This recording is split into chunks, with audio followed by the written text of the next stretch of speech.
ছুটির দিনে সকাল থেকেই প্রচারণায় ব্যস্ত প্রার্থীরা।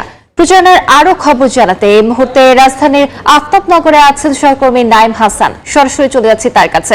নাইম,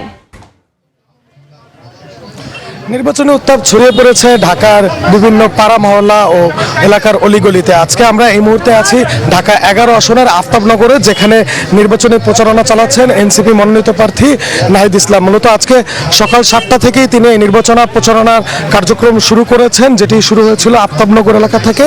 সেখান থেকে বিভিন্ন এলাকা অলিগলি হয়ে বর্তমানে এটি মেরুল বাড্ডায় এসে পৌঁছেছে। আমরা যদি একটু দেখাতে চাই যে এনসিপি মনোনীত প্রার্থী নাহিদ ইসলাম কিন্তু আজকে সকাল থেকেই এখানে বিভিন্ন অলিগলি ও দোকানপাটে গিয়ে ভোটারদের সঙ্গে কথা বলছেন, তাদেরকে বলছেন যেন শাপলাকল্লি মার্কায় তারা 12 ফেব্রুয়ারি ভোট কেন্দ্রে গিয়ে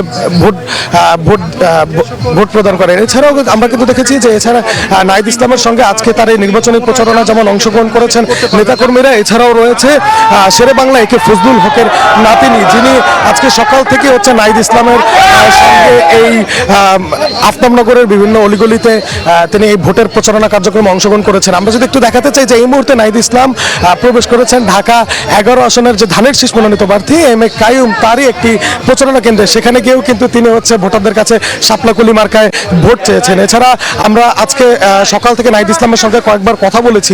তিনি যেমনটা বলেছেন যে তিনি চান ঢাকা 11 আসনে যদি তিনি এখান থেকে নির্বাচনে জয়ী হয়ে ভোটারদের ভোটে পাস করে আসেন, তাহলে এখানকার যে ভোটারদের যে সমস্যাগুলো রয়েছে, যেমন গ্যাসের সংকট থেকে শুরু করে আরও নাগরিক যে সকল সুযোগ সুবিধা রয়েছে, সেই সকল সুযোগ সুবিধা আদায়ও তিনি হচ্ছে কাজ করবেন। আমরা বর্তমানে রয়েছি ঢাকা 11 আসনের আফতাবনগরে, যেখানে নাহিদ ইসলাম তার প্রচারণা কার্যক্রম চালাচ্ছেন। সেখানে কিন্তু তার সঙ্গে তার নেতাকর্মীরা যেমন রয়েছেন, এছাড়াও রয়েছেন যে 11 দলীয় জোটের আরও যে সকল কর্মী বা নেতাকর্মী রয়েছেন, তারা সকলে কিন্তু এখানে রয়েছেন। তো এই ছিল আমার কাছে ঢাকা 11 আসন থেকে সর্বশেষ তথ্য। আফতাবনগর থেকে জানছিলাম নির্বাচনী প্রচারণার খবর।